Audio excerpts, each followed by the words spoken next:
መጽሐፍ ቅዱስን በእጁ ይዞ ወደምጸልይበት ቦታ መጣና በፊቴ ቆሞ ወንጌልን ለኢትዮጵያ ሕዝብ ትሰብካለህ፣ በደሞዝ ተቀጥራ አይደለም፣ እኔ እስክነግር ድረስ የማንም ቤተክርስቲያን አባላቱን ምናምን አለኝ ይላል። ከዛ አንዴ እዚህ ጋር ኢየሱስ ተገልጦ የማንም ቤተክርስቲያን አባላቱን ቤተክርስቲያን ብሎ ነው። የማንም ቤተክርስቲያን አሁን ተመልከት፣ በደብል ኮቴሽን ውስጥ አይደለም ቤተክርስቲያን ኢየሱስ መጥቶ ቤተክርስቲያን ብሎ ጠርቶ የሱ አባላቱን ማለት ይሄ ኢየሱስ አለመሆኑ በጣም ተቀል ቤተክርስቲያን ማለትም ማለት ነው። ባዚ ቤተክርስቲያን ማለት የክርስቲያኖች ቤት ማለት ነው።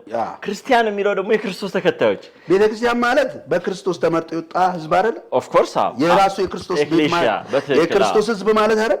የማንም ይላል የሰው ቤተክርስቲያን አለ እንዴ? ያንን ህዝብ የኔ የሚላት ክርስቶስ ተገልጦ ወደነሱ አትሄድ የትም አትሄድ ይለዋል።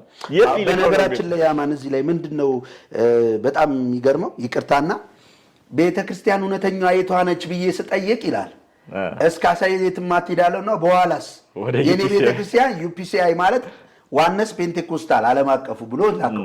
እሺ እዛ ከላከው እዛ ቅስናውን ከተቀበለ በኋላ ኢትዮጵያ ውስጥ አዳራሽ ካሰራቸው መሬት ካስገዛቸው በኋላ ዓለም ላይ ሄዶ እንዲሰብክ ኦፖርቹኒቲውን ከሰጡት በኋላ ገንዘቡን ዶላሩን ከሰበሰበ በኋላ ምን አደረገ?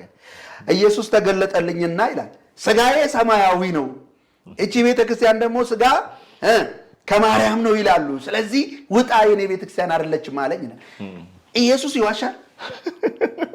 አይ ኢየሱስ ግራ ያጋባል።